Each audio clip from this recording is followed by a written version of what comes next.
your buddies. And it said you're making fun of me cause I'm young and got no money. Who got your time with scooter but you got a tiny study. Well, I can't wait to tell you all about her. All about the weekend. And I can't wait for you to hear me shout. Hello gamers, welcome to episode 3 of Video Games and the World. My name is John and this is the third and final part of the pilot episode which will focus on the next step in the evolution of gaming with the rise of the Dreamcast, PS2, and other consoles, and also the introduction of online gaming in consoles even though it was already prevalent on PCs. Not only with the rise of online gaming this episode shall focus on, but also with the other consoles as I explained, and many more. This shall also involve the future of the gaming industry as it continues to mature with each passing generation bringing new consoles and new advanced styles of gaming. The 6th generation, the rise of online gaming. Online gaming was already prevalent in PCs with games such as EverQuest, StarCraft, and many more before all the World of Warcrafts, Counter-Strikes, and League of Legends games ever existed. But how did online gaming arrive to home consoles? Well, it all began with the 6th generation, or the 128-bit era of video games, which started in 1998 till 2008. This era began in November 27, 1998, with the release of the Sega's final console, the Dreamcast. Consoles of this generation include the PlayStation 2, the GameCube, and the Microsoft Xbox. The Dreamcast, however, was the first console of its kind to have online features, and the last as well, with online play and downloadable games, as well as reviving the Sonic the Hedgehog series that was strangely on hiatus during the 5th generation. However, Sony, fresh off a victory in last generation's console wars, was gearing up to release the PlayStation 2. The hype surrounding this console, as well as many dubious or bad decisions on Sega's part in previous generations leaving them with a shaky public opinion, led to insufficient sales to keep Sega afloat, leading to the quick end of the Dreamcast in early 2001, and a former console maker going third party. And most games created by Sega, such as Sonic, ended up in the Nintendo GameCube and the Microsoft Xbox, not to forget the PS2. In the Dreamcast, however, people will play online with games such as NBA 2K and 2K1, Phantasy Star Online, and so on. Before the Dreamcast was released, however, there were early attempts to bring gaming to online, such as the Satellaview for the Super Famicom and the Nintendo 64 DD, which faded into obscurity and never ever seen the public eye, which was not a success, of course. 16 years ago, the PlayStation 2 was released and achieved massive popularity, and it's the second video game console to feature online gaming features. But what was required to play online on the PS2? The network adapter.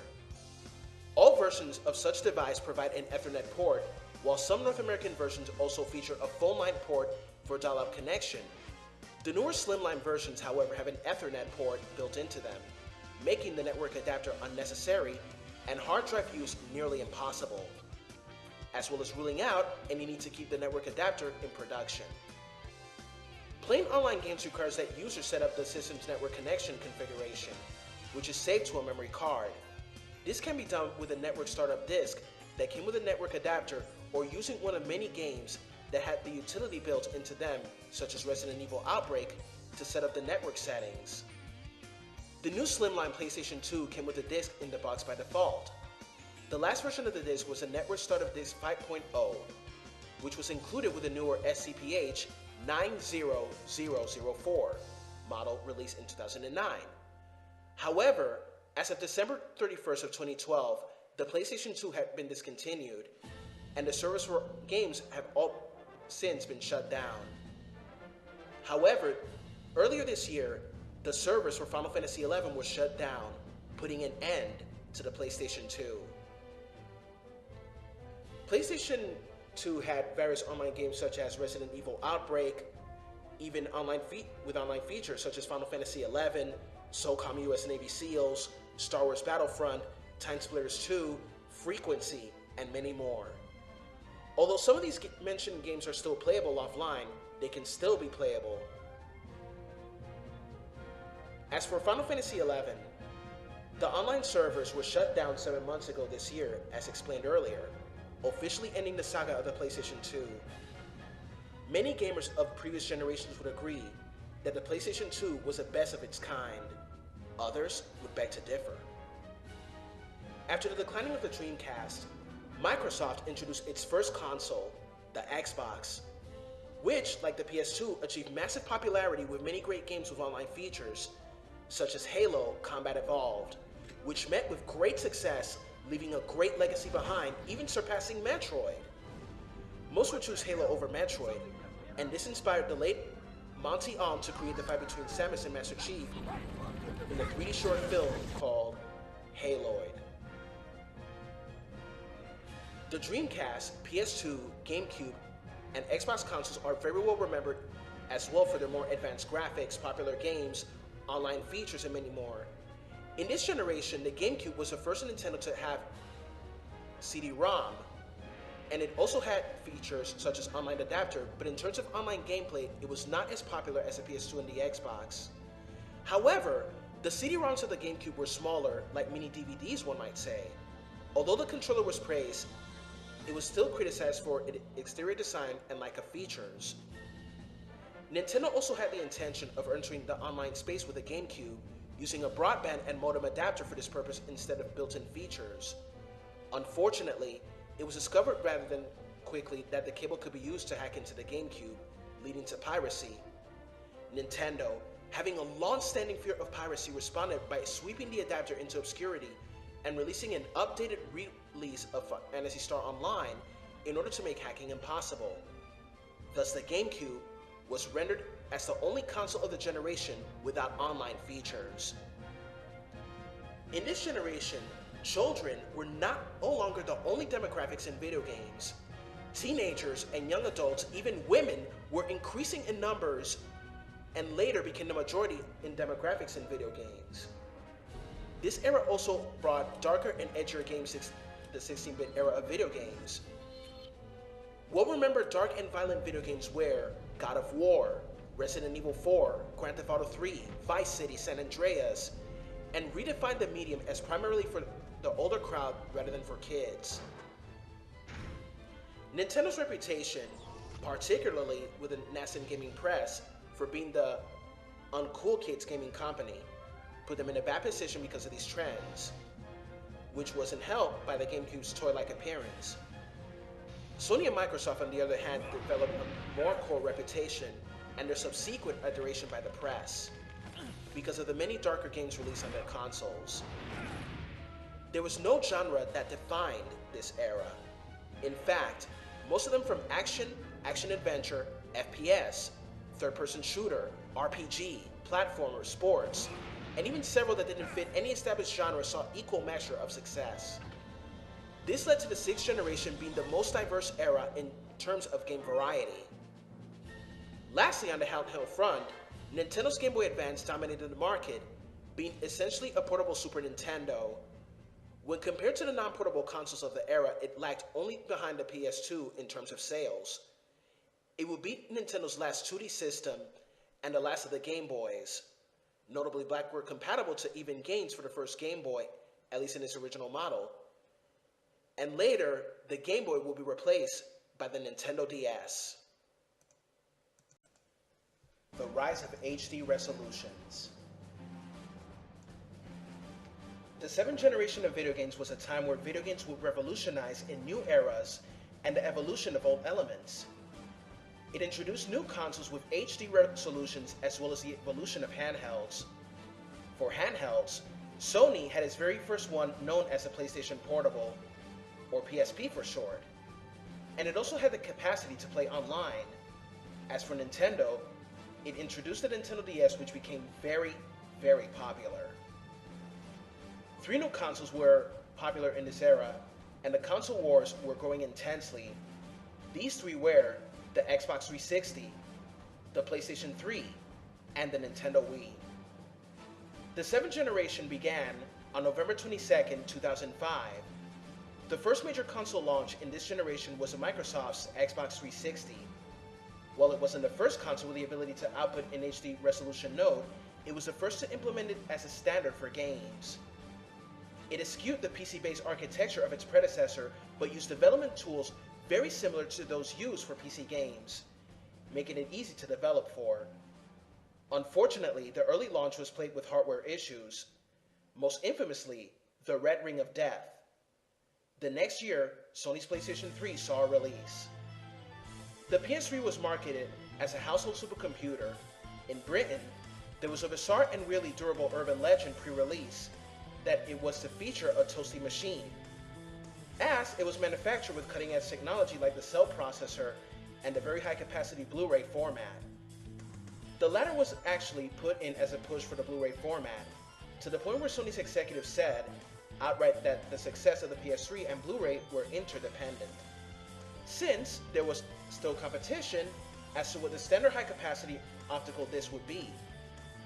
However, said cutting-edge technology came with a hefty cost, as the console was released with an infamously high price of $600, and many studios found the hardware very difficult and expensive to make games for. Despite early launch issues, both HD consoles did drum up excitement for what could be done on these powerful machines. As for Nintendo, because it fell behind the PS2 and Xbox due to the lack of features of the GameCube, many feared that it would leave the console business and go third-party, just like Sega, Atari, and Hudson Soft did before. But of course, it wasn't over for Nintendo. They still had a few tricks up their sleeve by introducing the Nintendo DS. This handheld was very popular with games such as Super Mario 64 DS, New Super Mario Bros., The Legend of Zelda Phantom Hourglass, Spirit Tracks, Final Fantasy III, Final Fantasy IV, and many more. Nintendo DS was like the Nintendo 64 of the Nintendo handhelds after the Game Boy Advance, which was considered more of a handheld Super NES going into 16-bit graphics. Popular games for the Xbox 360 were Gears of War, Halo 3, Forza Motorsport, Dead Rising, Call of Duty Modern Warfare, Lost Odyssey, Borderlands 2, and many more. For PS3, the most popular games were the Uncharted Trilogy, Killzone 2, Killzone 3, Metal Gear Solid 4 Guns of the Patriots, Red Dead Redemption, The Last of Us, God of War 3, Heavy Rain, and many more. For the Wii, the most popular ones were The Legend of Zelda Twilight Princess, Skyward Sword, Super Mario Galaxy, Mario Kart Wii, Super Smash Bros. Brawl, Metroid Prime 3 Corruption, Xenoblade Chronicles, and the list goes on and on. Aside from popular games, the Nintendo Wii was very successful in the beginning. The console was first released 10 years ago on November 19. The Nintendo Wii was well known for four things. 1. Being innovative. 2. For being the kiddie console company. 3rd. For making their products durable. And 4th. For being dead last in the console wars. But for only home consoles, as the Game Boy Advance was still selling strong, with the Nintendo DS selling strong as well. Third parties wanted nothing to do with them, and some gamers thought Nintendo would concentrate on handhelds or even go third party like Sega, Hudson Soft, Atari, and SNK. In the escalating cost of superior graphics in the console wars between Sony and Microsoft, it was thought that Nintendo couldn't compete. In response, they created an innovative, durable, family-friendly console. This time, though, they would not be dead last. The Wii had the Virtual Console, in which many games from previous consoles will be purchased and downloaded, not only from Nintendo, but also from Sega, SNK, TurboGrafx-16, and also from different brands. The Wii also had the WiiWare, which originally made games will be downloadable for purchase. Examples are Castlevania Adventure Rebirth and Final Fantasy IV: The After Years. This console was also known for its unique type of controller known as the Wiimote, which resembled a TV remote, and it was also known for its nunchuck style type of controller which had a joystick. By day one, it sold millions of copies, making it one of the most successful consoles in the 7th generation of video games. Another cool thing about the Wii was the capacity to connect GameCube controllers on the top of the console and memory cards as well, and also play GameCube games. Like you can play Resident Evil 0, Twilight Princess GameCube version, and Metroid Prime 1 and 2. The Wii, however, was the most family-friendly type of console than the other two, the PS3 and the Xbox 360, which had darker and edgier games. Sony this generation introduced its very handheld system, the PSP. The PSP also had the capacity to play online, as explained earlier, and much like the PS3, there was an app known as the PlayStation Store that was accessible online and an account was required to gain access to it. On a PlayStation Store, you could purchase and download games from past systems and the current ones as well. Not to forget that the PSP was like a mini DVD or Blu-ray player where you could watch some of your favorite movies and some of your favorite TV shows. From the PS Store, you could also download movies and TV shows. Later, these three consoles will have the capacity to download movie, TV show viewing app, Netflix. Not to forget, the consoles will also have the capacity to download Hulu and Crunchyroll. As for the PlayStation Network, there was an original series and game show that only lasted 3 seasons. That show was called The Tester. And it also had a TV show called Powers, which was canceled this year. The Tester was hosted by model and gamer Meredith Molinari, and the judges were quality assurance manager for SCEA, Brent Goki. In season 1, special guest judge was stand-up comedian and gamer Hal Sparks, who was later replaced by the winner of season 1 of America's Next Top Model, Adrian Curry, who is also a gamer and a geek as well.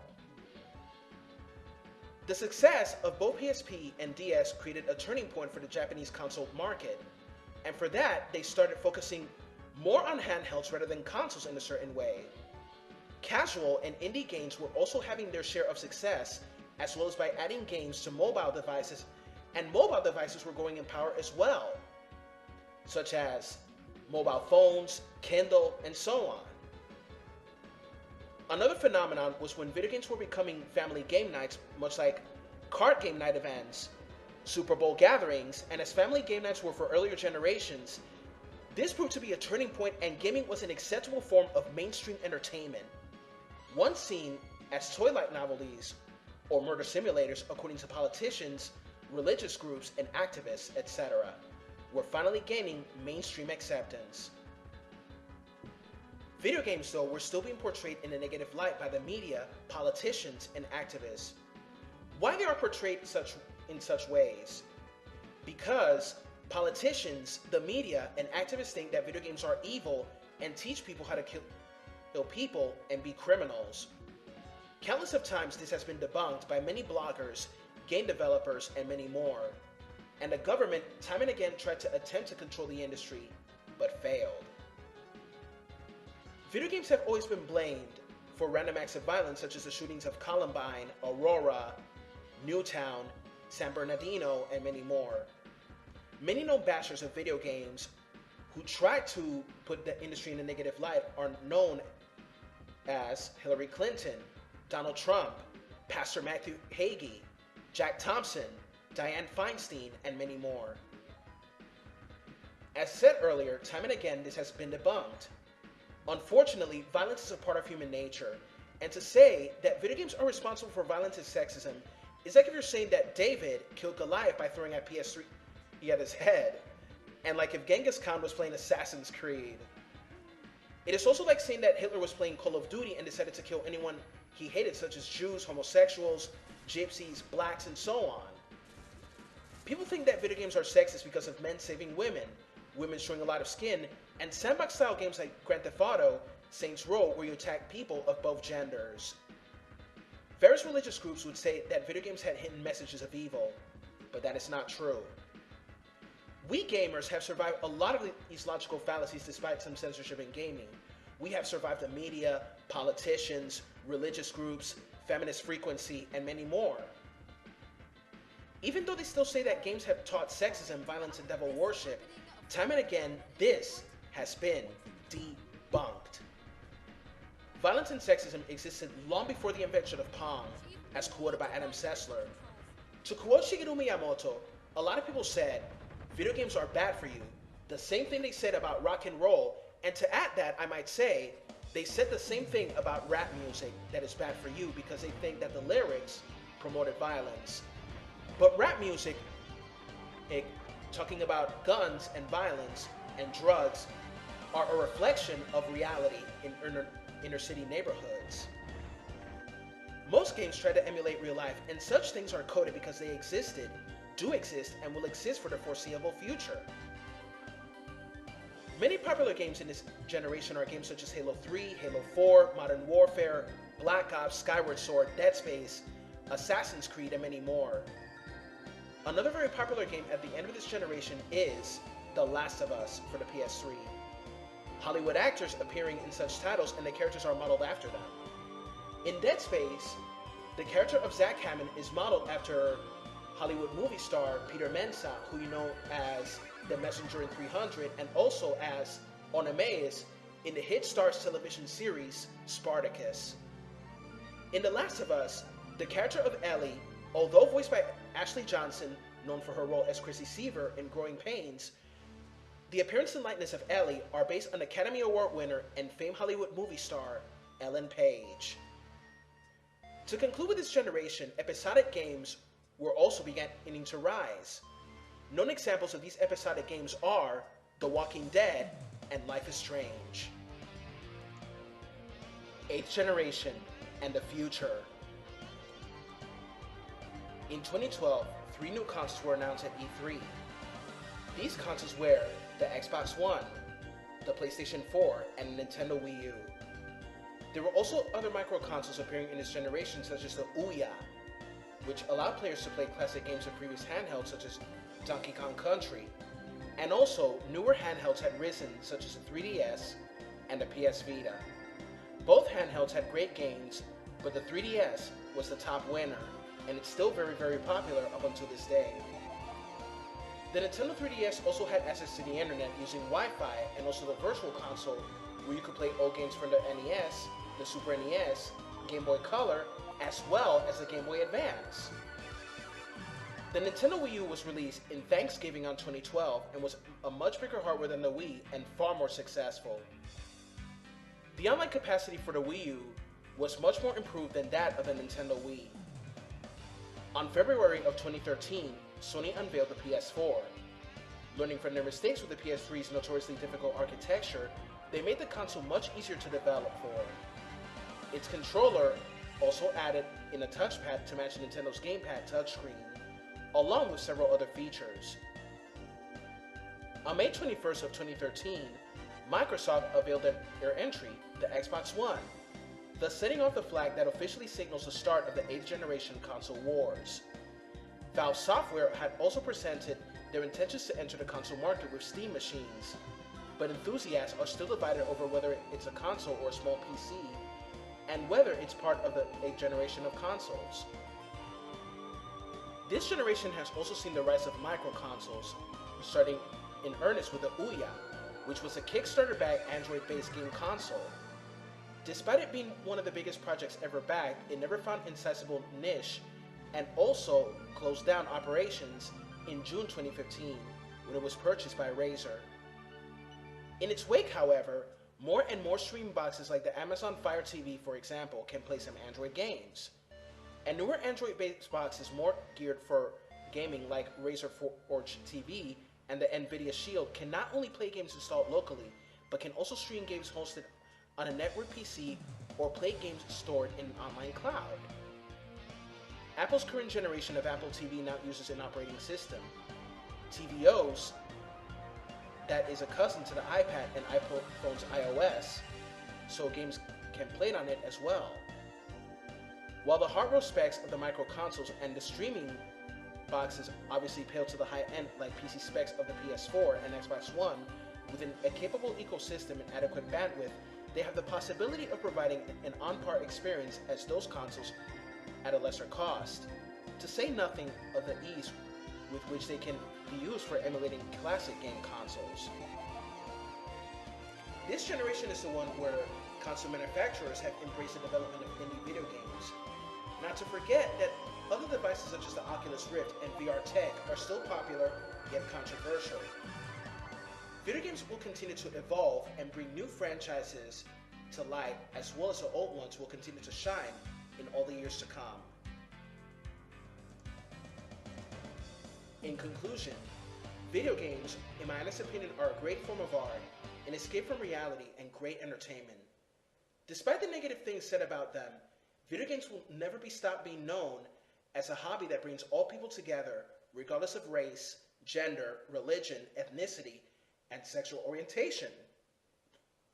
To some, gaming is just a hobby. but to many, gaming is a way of life. Be sure to stay tuned for the next episode, which is Why We Play. Thank you for enjoying this 3-part pilot of video games in the world. Please comment, like, and subscribe. This is John, your host. Play hard and have a good one. Happy gaming!